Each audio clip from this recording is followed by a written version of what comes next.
Yo, what's up? Welcome inside Opening Line, coming back at you on a Monday, putting a bow on week number 3, and obviously getting ready to look for week 4. Benny has already informed me of the big day that he had yesterday. I did pretty well. I could have had a bigger night if the Cleveland Browns would have came through for me, and also the Los Angeles Chargers. But Benny, I was successful on Atlanta yet again. The Colts yet again. You can just keep betting against Atlanta. You know what I'm saying? Carolina, which I called early in the week, that one came out pretty good for me. What else did I have yesterday early? The Vikings was easy money. You know what I'm saying? So we could have had a real big one, but I trusted the Browns last night, and some of that play calling I saw from Cleveland, Benny, I'm like, the play calling is bad. And Baker Mayfield, listen, son, that goddamn patting the football and trying to escape the pocket and run to the right. You're not playing against West Virginia. This is the NFL. You got to stand in that. You want to be a quarterback, you got to stand in that pocket, and you got to take the hits, Baker, because that patting the football and shuffling your feet, Benny, that shit's not going to work. I mean, I said when your offense doesn't look good against the New York Jets, it's not going to look good against a competent defense like the LA Rams. I keep wanting to say the St. Louis Rams, the LA Rams, the LA Chargers. Sooner or later, I'm going to get this right. You know what I mean? But yeah, that was one of the bets I said. I was betting the house on the Rams last night. It got a little scary there at the end. I'm not going to lie there, Corey. When you're down there with 30 seconds left, after the interception, they drove it down. They had a chance to score the touchdown there at the end. Got a little bit scary, but yeah, I mean, we could talk about the 4th and 9 draw play that they tried to run. Yeah, that I don't know if you saw the meme I put up. I put up the meme from dodgeball where it's like, that's a bold strategy. Let's see if it works out for her. I was like, yeah, no, that's not gonna work out. Yeah, I mean, I agree with you. I mean, I honestly don't think. I think the Browns kind of gave this game away. I think they had a chance to win this game. The Rams did what they needed to do to get out of there with a win, but they didn't look all that great either, to be honest, on the other side. But the Browns are not as good as people thought they were going to be, and their coaching is definitely something that's not going to help them right now. So, that was one of the reasons it was such a big day for me yesterday, Corey. Fantasy was solid. It wasn't great. I'm not going to lie. I didn't have Mike Evans there. I didn't have Mark Ingram there. Those were two guys that you really needed to have huge days because of all the touchdowns that they both scored.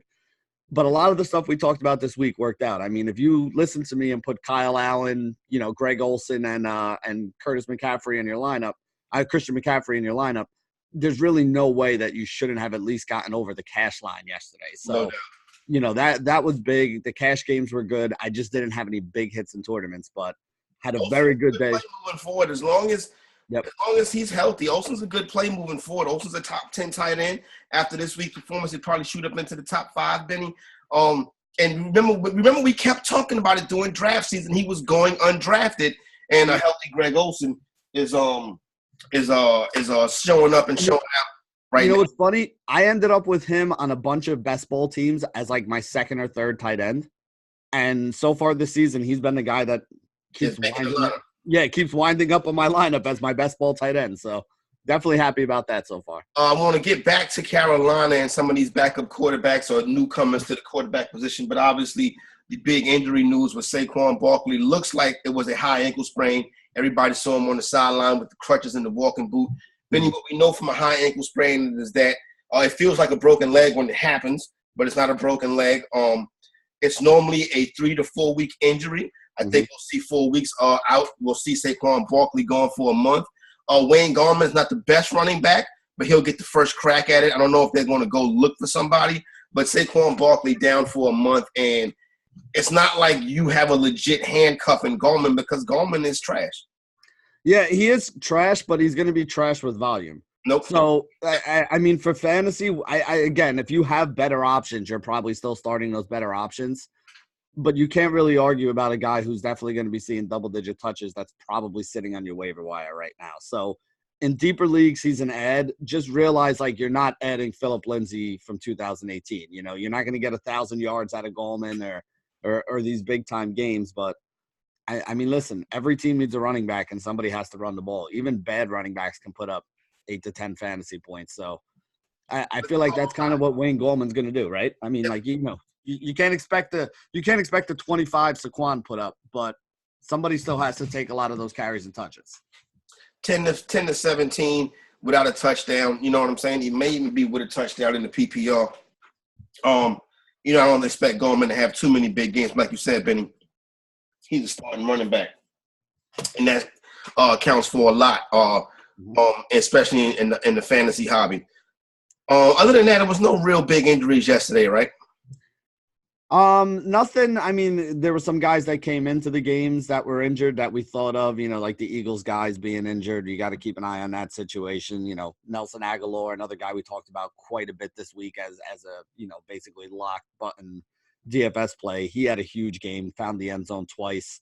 The one on the spin move, did you see the one with the spin moves and all that? That actually was very good after the fumble. Yeah, that was a really nice touchdown, and it was a really nice play on his part. Like, that was all him. It was, he took a short pass, spun off a couple tackles, wound up finding the end zone on that one. So that was nice to see. That helped out a lot of my teams as well yesterday.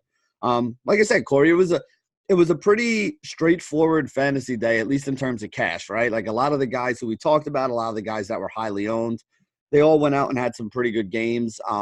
Again, the two big difference makers. And shout out to Jeff Mans because he was all over both of these guys this week. Mans was all over Mark Ingram, who I didn't really see having that kind of upside. Ingram gets in the end zone 3 times, puts up a monster performance. And then Mike Evans, who I did have a little bit of, Mans was all over him. So Mans had a big day yesterday, took down a couple of the single entry tournaments over on FanDuel, put a bunch of money in his account. So shout out to Jeff Mans, bro, one of the best. No doubt. Shout out to Jeff Mans getting it done in DFS this weekend. As soon as the game started, you saw that it was going to be one of those classic Mike Evans games where they wasn't going to be able to guard him, and he goes off, almost had another touchdown at the end of the game, and then the Buccaneers missed the kick. And the Giants. How crazy was that? I was sitting there like, oh man, Danny Dimes gets, and then I was like, man, the defense is going to give this up. The defense is going to give this up. And then the missed kick. You want to hear something crazy, Corey? They had a promotion yesterday on DraftKings where you had to take one New York football team and one New York baseball team in a parlay. So I took the Giants and the Yankees. So I actually had a Yankees-Giants parlay that was paying 4-1 on what I put into it. I was like, there's no way this thing's going to win. And then the Giants start coming back in the second half. And then they take the lead right there, and I started getting excited. I'm like, oh, man, this might cash. And then after that Mike Evans catch, I was like, oh, same old Giants. And then they missed the field goal, and I was like, oh, my God, this is destiny, man. Danny Dimes can't lose his first start. That was a hell of a performance by that kid, man. He played really well. Danny Dimes, my ass. Daniel Jones, you know what I'm saying? Dallas Cowboy fan. Daniel Jones did come out, had a good start yesterday. One thing that we see, Benny, is that he's competent. He can move the offense, which Eli Manning couldn't. Able to get yards on the ground. We saw Sterling Shepard had a big game. He should go back into lineups now. I think you'd be safe putting him back into lineups now. I was impressed. I wasn't overly impressed, but obviously, living right here in the tri-state area, he is the cover boy. You know what I'm saying? But good job, good win, and shout out to Danny Dimes. You know what the big thing is, Corey, that you saw right away if you watched the game yesterday? It adds a whole different aspect and element to your offense when you have a quarterback that can actually run. Yeah. And I mean, not even just the play at the end of the game with the touchdown, which obviously was huge, and Eli Manning would have never been able to do what he did on that play. But even during the game, there were times where, he rolled out, there was nothing there. He picked up 5 or 6 yards. Being in 2nd and 4 or 2nd and 5 is a lot better than getting sacked and being in 2nd and 12 or 2nd and 13, And that just makes the offense look better. It keeps them on the field. If you can get into manageable 2nd and 3rd down situations, I mean, this is the kind of stuff that we talk about. And this is the kind of things that, Daniel Jones, otherwise known as Danny Dimes, can give you that Eli Manning just couldn't give you. And you know what? For a team that really doesn't have a ton of superstar talent out there on the offensive side of the football right now, especially without Saquon Barkley, you're going to need a guy that can just, pick up 3 or 4 yards and keep you in good down and distance. So, the offense isn't too predictable. Kyle Allen was impressive yesterday, 19 to 26, 261 yards, 4 touchdown passes. Today, you'll get a lot of the narrative that, Kyle Allen lead this team. Is it a quarterback controversy in Carolina? Cam Newton is washed up. Cam Newton is hurt. Yes. It's a difference. Yeah, it's a difference. Cam Newton is not Eli Manning. Eli Manning is washed up. Cam Newton is hurt. But like I said yesterday, or like I said on Friday, Benny, I would rather play a healthy quarterback than an injured quarterback. And we saw what happened when Carolina inserted a healthy quarterback. The offense looked like it had some life to it. Yeah, and I mean, again, for anybody who's going like overboard on the Kyle Allen thing yesterday too. I mean, again, I was all over him in DFS. $4,000 on DraftKings to me was like a gift from God.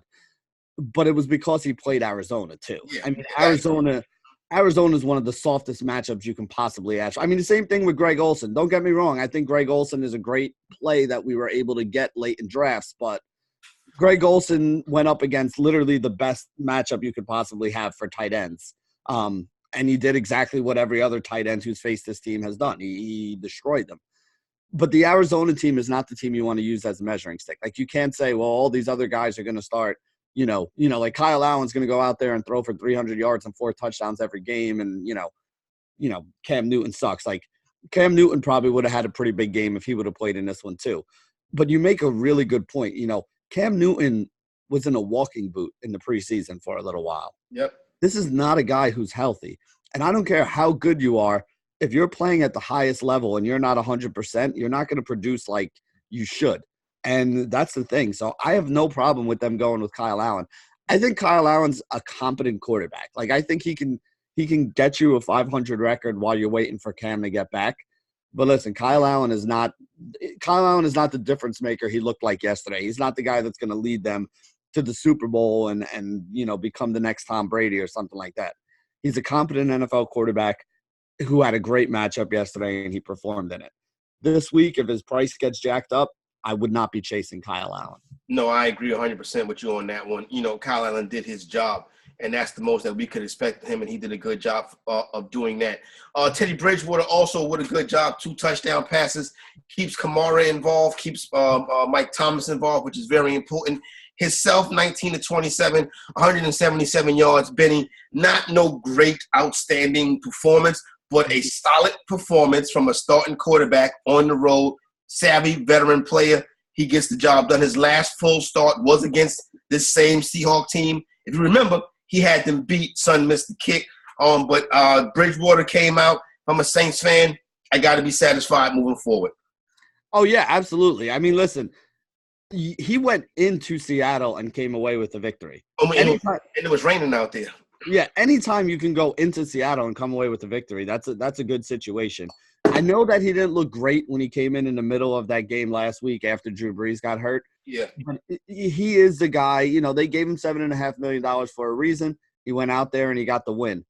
The bigger takeaway I have from this game, Corey, is that I don't think Seattle's as good as people thought they were. I'm not going to go that far, Benny. I still like Seattle a lot. I think yesterday, they kind of got in their way a couple times.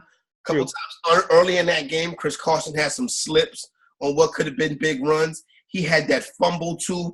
I think the game kind of got away from them. But I wouldn't use this as a measuring stick for the Seahawks. I still think the Seahawks are a contender in the NFC West. I think they can contend for a playoff spot, but I don't think they make any noise. This is not a great football team. Great football teams don't lose games at home to teams with backup quarterbacks. You're right. That's 100% correct. I think they can win the division. I mean, again, I'm higher on San Francisco than you are, so that would be my thing. The Rams are in that division too, no? Yes, I'm not. You know, Benny, my Ram thing is my Ram thing runs a little deep, Benny. I'm gonna be honest. I don't think they finished. I think they're the 3rd best team in that division.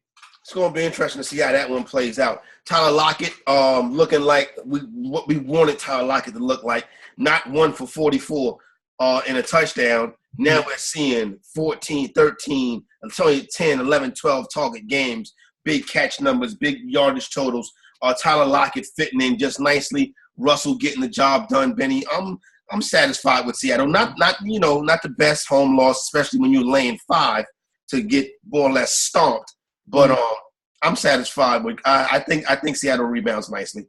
Well, they're definitely going to rebound because they have Arizona this week. So Arizona is the medicine for any offensive woes that you're having. But Will Disley week. I hate to say it, but I mean, when you look at what tight ends have done against this team so far, yeah, it's I don't think I've played Will Dissly. He had the late garbage touchdown yesterday, which kind of saved his day, and he had the 2 touchdowns last week. He's going to be chalk beyond belief this week, but I can't until Arizona actually stops some tight end from putting up 20+ fantasy points. You got to kind of just keep picking on him, No doubt, I agree with you on that. Luke Falk. I'm not talking about Luke Falk.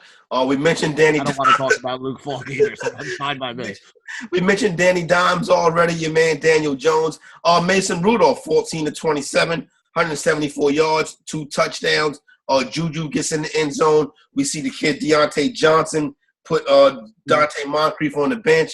Johnson will be a big addition as far as Fab goes this week. I don't got no more money to throw at wide receiver, so don't look at me.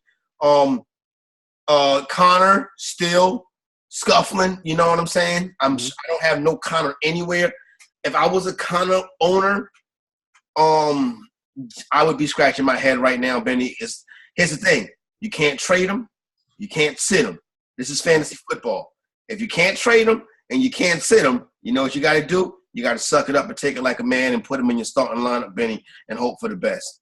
Yeah, I have a couple shares of him in best ball leagues, and it just hasn't been working out. I mean, you saw Benny Snell get some carries yesterday. Jalen Samuels is still involved in it. I mean, the whole reason I drafted him at the beginning of the year in a couple leagues is because we were expecting him to be like the big workhorse, right? Like, all right, maybe Samuels gets a little bit of the passing down work, but for the most part, we expect him to do what he did at the beginning of last season, and so far, I just haven't seen it. Yeah, Rudolph, solid job. He covered the number and on the road, and that's good for me. Josh Rosen had some moments against the Dallas Cowboys, but what do you really expect from Josh Rosen? Is just out there putting bad film on tape, but he did look aggressive at times. He didn't get a lot of help from his teammates with the turnovers and stuff like that. And that's a big spot, a daytime start in Dallas for a cheaper Cowboy ticket. So you know what I'm saying? You're going to have a lot of hooligans out there that's, not going to be able to come to the Eagle game. But they can get into the Dolphin game for $12. And they came out there and they made a ton of noise. And Dallas but Dallas got the victory. Yeah, I mean, again, I'm not expecting much out of Rosen or this Miami offense. You're trading away offensive linemen. You're trading away skill position players. You got a bunch of skill position players hurt, guys like Albert Wilson and stuff like that. I will say this. They looked a little more competent under Josh Rosen than they have under Fitzpatrick. Oh, Fitzmagic, yeah, you're right. Normally Fitzmagic is very competent. That was not the case yesterday. The big shootout in Baltimore lived up to it, a good game. It fell right at 5. You know what I'm saying? You notice 5 is a weird football number, but if you put a 5 in the game, at some point during the game, it's a 5-point difference. This game finishes at 5, so Buffalo does, depending on where you had Baltimore at, you could have had 6.5, you could have had 5.5. They covered the 5.5. That closing line value on that. Kansas City, Hardman did great. DeMarcus Robinson got his touchdown. Kelsey was there. The running backs were all over the place. I'll be honest with you on that. You want to get Damian Williams back as quick as possible, else you're not going to be able to figure that shit out past Shady McCoy. No, I mean, I was looking in that Darwin Thompson a little bit going into the weekend. I actually had him on 1 or 2 DFS lineups. How'd it go? Well, I ended up changing him out because I don't know if you saw the news right before. The lineup. Yeah. When I saw the news. I saw that, but I couldn't go off the way they were lined up shit. I'm like, they could be in fucking height order for all I know. You know what I'm saying? I went and I put in Williams, who actually wasn't horrible. I mean, like listen, he didn't put up any monster numbers, but at 3K, you get a couple catches, you get 50 or 60 yards. You ended up at around 4x or so.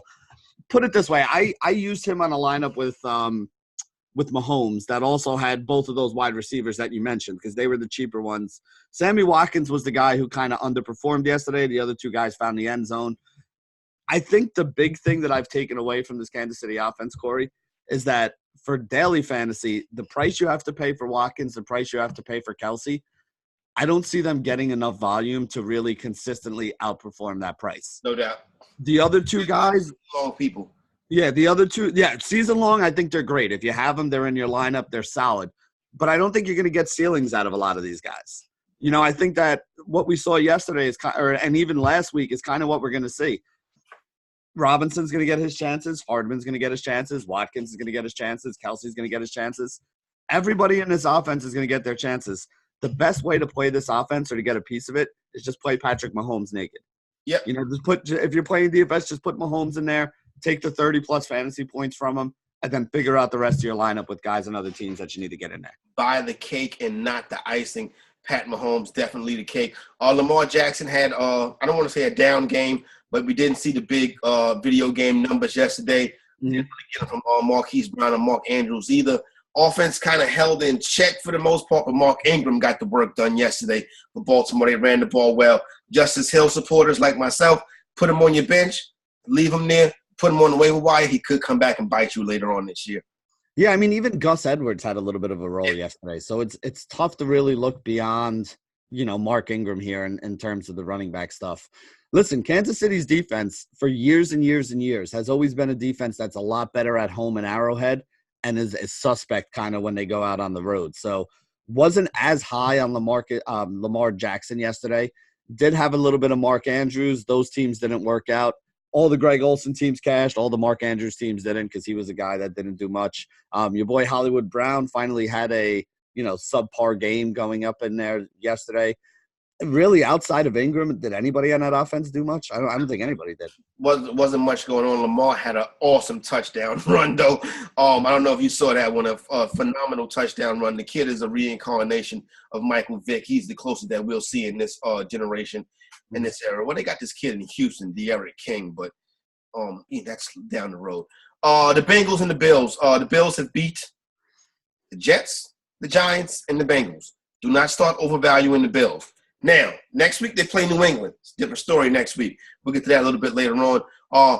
Josh Allen, great. Andy Dalton turns up in the second half. Joe Mixon gets in the end zone. Ross, Boyd, everybody. Kind of about what we expected. The Bengals also covered a number, which I really needed.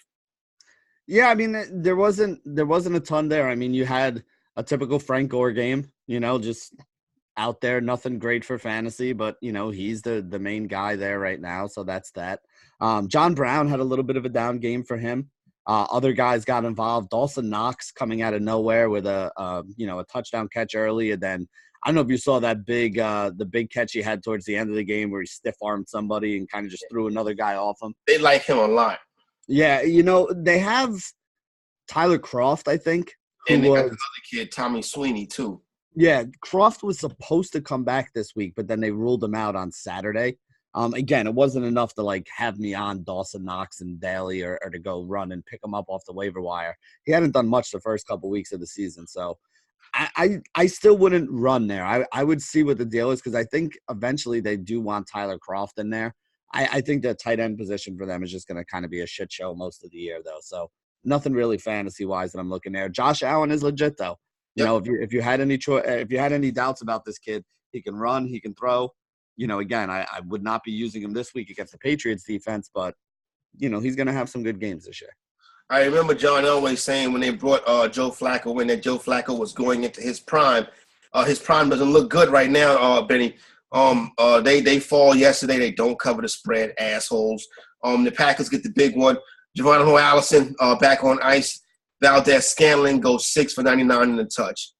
Yeah, I mean, we talked about Valdez-Scantling a little bit that, he is clearly the number 2. I kind of liked him a little bit in this matchup as well. Nice game. He was kind of cheap on some of the fantasy sites this week, so I had a little bit of exposure there, so I was happy to see that. Philip Lindsay had a pretty good game in this one. Sure did, yep. Yeah, he had some nice runs, too, if you watched the game. It's one thing to look at the numbers. It's another thing to see how the numbers get there, though. I mean, he looked explosive. He looked pretty good. He ran hard. Yeah, he did. And that was something that we saw from him last year that I didn't really think we saw out of him at the beginning of this year. Listen, he's still in a timeshare with, Royce Freeman. It is what it is. So, I like Lindsay, but, I mean, I don't think there's a ton of upside there. I don't think you're going to get the season out of him we had in 2018. No, Devontae Freeman ran the football better yesterday, 16 carries for 88 yards. Julio went off as well. We got what we needed from our Colts. Marlon Mack scored. T.Y. Hilton scored, even though he got banged up with the quad injury. Brissett was great yesterday, 310 yards, 2 touchdown passes. And Atlanta loses again. Atlanta is in trouble. Dan Quinn and that entire staff is in trouble. I see a total house cleaning coming. I wouldn't be surprised if they brought Harbaugh in there after Michigan fires him at the end of the year. You just unpacked a lot right there. That's a lot of stuff to talk about. But yeah, I mean, which is taken from the easiest part is, yeah, I mean, they're definitely underperforming at this point. You have so much talent on that offense, and it doesn't look like you're getting the most out of it. The defense has always been an issue for them, and they need to do something about that because, listen, you don't want to go through a season trying to win 40, 35 shootouts all the damn time because it's not going to happen. So you got to start stopping somebody, otherwise it's going to be bad for them. It was nice to see Freeman have a better game. Now, remember, this was one of the softer matchups that they've had. They've had some tough matchups to start the year. So, I'm a little down on Freeman, a guy who I have a decent amount of in best ball. But I do think there are better days ahead for him. Julio's Julio. He's always going to be in play there. Matt Ryan, always solid. Ryan had another 300-yard game yesterday, so that wasn't bad. 3 touchdowns? Yeah. Yeah, I mean, he put up another big fantasy day. That's the thing. Not pretty, Benny. No, it's a lot of times it's never pretty. But again, the fact that you're trailing in those games and you have the weapons that he has is why he's able to do that all the time, to put up those 303. I really am a little worried. About T.Y. too. T.Y. going down with that injury is something that we got to watch. That Indianapolis Colts receiving core is basically gutted right now. Like you're talking Deion Kane, Paris Campbell. Who the hell's the guy that caught I don't even remember the guy's name that caught the touchdown, but I didn't recognize him either. I know who you're talking about. Yeah, I mean, you're talking about your 4th and 5th receivers on the depth chart now being up there and playing a lot of snaps. So as much as I like this Indianapolis team, you can't be losing no team in the NFL can lose a bunch of superstars and still keep performing. So, that's definitely something we got to keep an eye on. Yeah, definitely. He probably won't practice, but we'll check back in with T.Y. on Friday. If I am a Steph Diggs owner, he's going to the bench. Yeah. Listen, one of the main things that I said about this Vikings team is as long as they're going to be run heavy, we said this right at the first game of the season when they only threw the ball 10 times. You could already take off the table the upside that you were expecting from these guys. And I actually got to give you props because you tried to talk me into Adam Thielen last week, and I wasn't having any of it. I mean, again, it didn't work out badly for me because I did play some Dalvin Cook, and Dalvin Cook had a big game again too. Dalvin Cook is a monster. But Thielen got in the end zone twice. I think he had a rushing touchdown, right? Yeah, Thielen had a rushing touchdown, a shovel pass, the Andy Reid special, the shovel pass, and then he caught a big pass too. Thielen remains a play. Mm-hmm. Maybe not a high upside like we thought he was coming into the year, but he's the guy that Cousins is comfortable throwing with. He's the guy that's probably going to score more of the touchdowns. We could see a lot of 3 for 5 for 45 yards from Steph Diggs.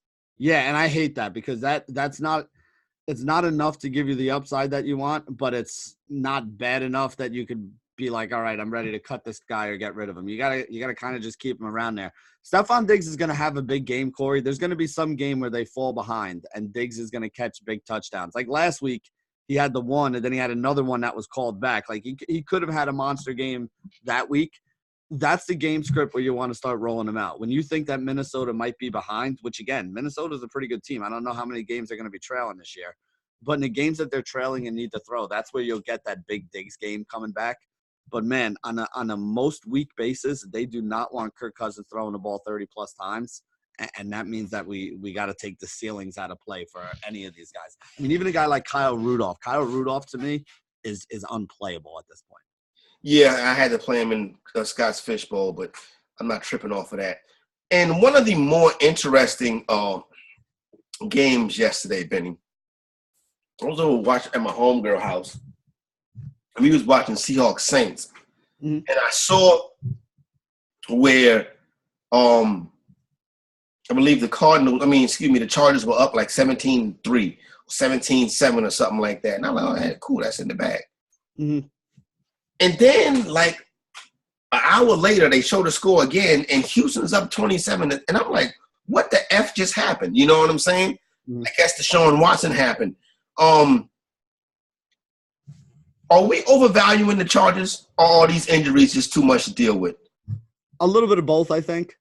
A little bit of both. See, the thing is that I like for fantasy, because of all these injuries, the Chargers have a very tight-knit group of people who actually do stuff. Yep. You know what I'm saying? Like, you have the two wide receivers, you have Mike Williams on the one side, and you have Keenan Allen in the middle, and you have Austin Eckler. You can't play anybody else in that team. But those three guys, because there's nobody else in that team, are all seeing pretty big volume, and they're all producing with it.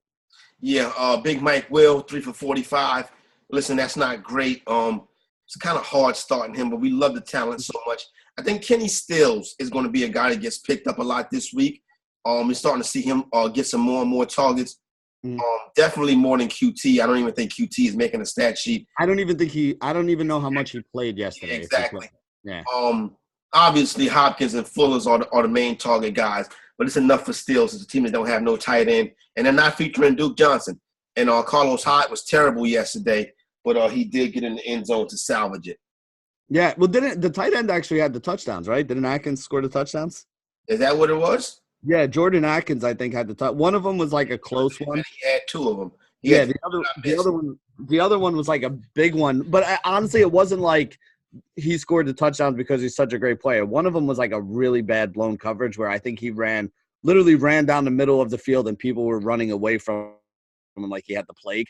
Like it was wide open. Like there was no, put it this way, Corey, you or I could have scored that touchdown. Maybe not, but you know what I'm saying? Like it was not anything that he did. It just so happened that teams were so concentrating on and worried about those wide receivers on the outside that, I mean, he ran right down the seam wide open and just, it was like it was a long touchdown too. I want to say like a 40 or 50 yarder he had. And then the other one was like down near the red zone where, you know, it was kind of like play action and he kind of snuck out after blocking and was wide open. But yeah, I agree with you. I mean, Jordan Akins is not somebody I'm going to run out there and pick up. I mean, most weeks this is a guy that is a 3 to 4 target guy at most, makes 2 or 3 catches for 20 yards and really isn't a part of the offense. So yesterday he happened to be a part of the offense. I don't think it was something that was predictable, and I don't think it's something that's repeatable. So, you know, I wouldn't go chasing it. Tonight, the Washington football team host the Chicago Bears, Benny. I love Washington in this game. I love them. I love the money line. And now the spread is up to 6, Benny. Yeah, I mean, that's the side of this game I want to be on. Listen, I have the honor of writing up the Monday-Thursday slate. It is not an honor this week to write up the Monday-Thursday slate, Corey. I started writing it up this morning, too. Like, I did a lot of the research last night, started it before I dropped the kids off at school, took a little break to drop them off, wrote a little bit before we started the show here. I really don't even know what to write. I mean, through 2 games, Mitch Trubisky has less than a 60% completion percentage, under 175-yard average. And honestly, most of that came in the first game against Green Bay when they were trailing and just kind of chucking it the whole third and fourth quarter. Like in a normal game that is close, like last week against Denver, I think they only asked him to throw the ball 27 times. He threw the ball 27 times for like 150 yards. And again, I know he's got legs and he can pick up some stuff with his legs, but he's not Lamar Jackson. He's not going to run for 100 yards. You know, maybe he gets – so far this season, I think he only has like 20 yards rushing. But normally he's a guy you'd be like, all right, yeah, 20, 30 yards is something there. The Chicago Bears offense is playing despite having a horrible quarterback, meaning that, you know, they're even running like end arounds and wildcats and stuff like that to get the ball out of this guy's hands. So I fantasy-wise, it hurts everybody. I mean, listen, Taylor Gabriel has a lot of talent, but he's not going to do anything with Trubisky's. Yep. Allen Robinson is the only one. Yes. And you worried about starting him most weeks. Allen Robinson, and to me, Allen Robinson, who I love, I think, like, let me say it this way. I think Anthony Miller's talented. I think Taylor Gabriel's talented. And I think Allen Robinson is talented. But with the quarterback that they have, the first 2 guys are only getting 4 or 5 targets a game.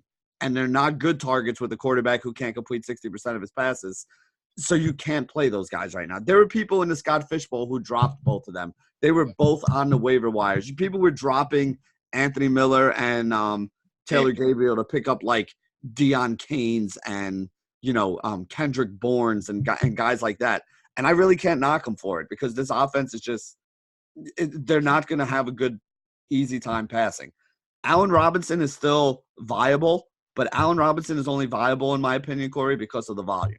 Yep. You know, he's getting 10 targets a game. These other guys aren't.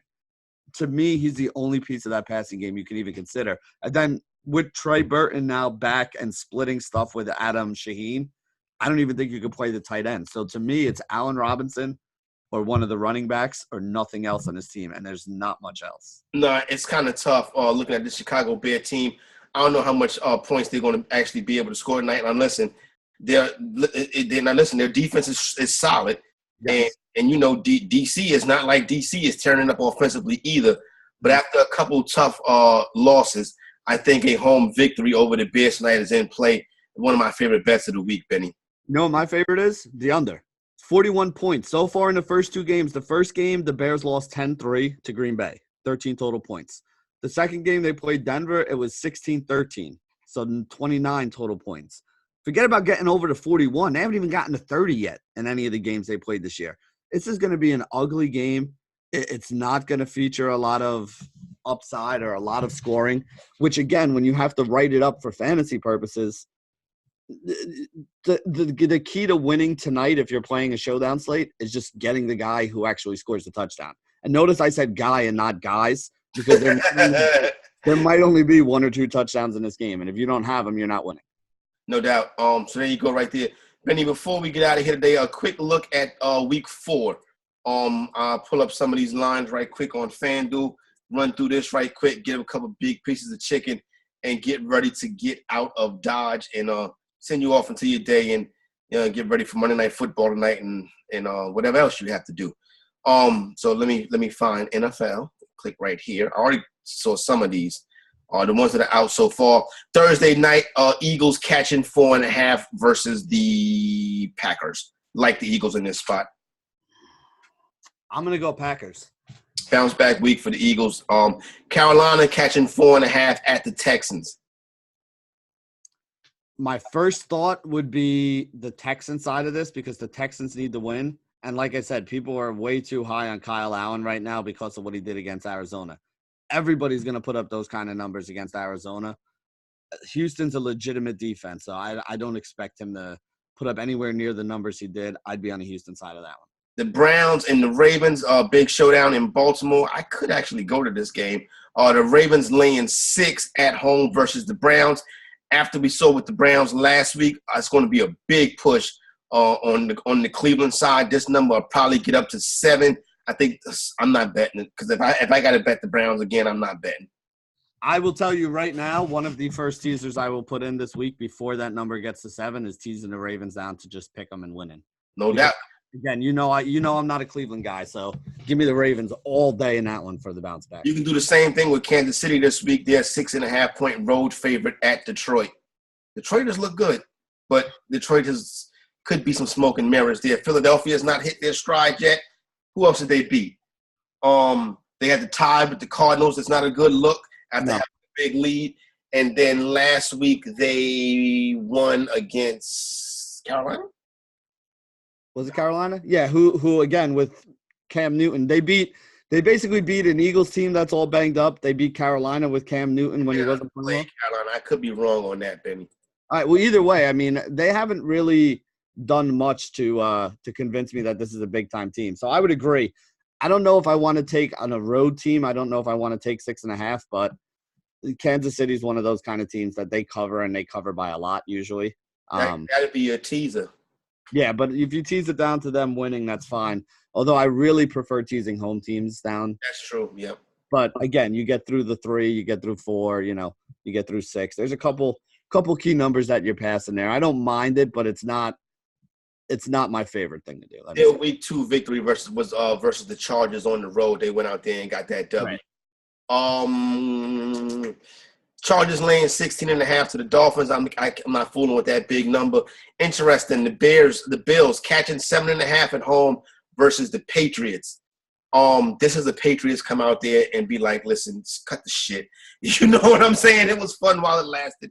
I'd rather take the Patriots on the road. Yeah. Yeah, I'd rather tease the Patriots down to 1.5 than tease the Chiefs down to 0.5. That's how confident I am that the Patriots bitch smacked them.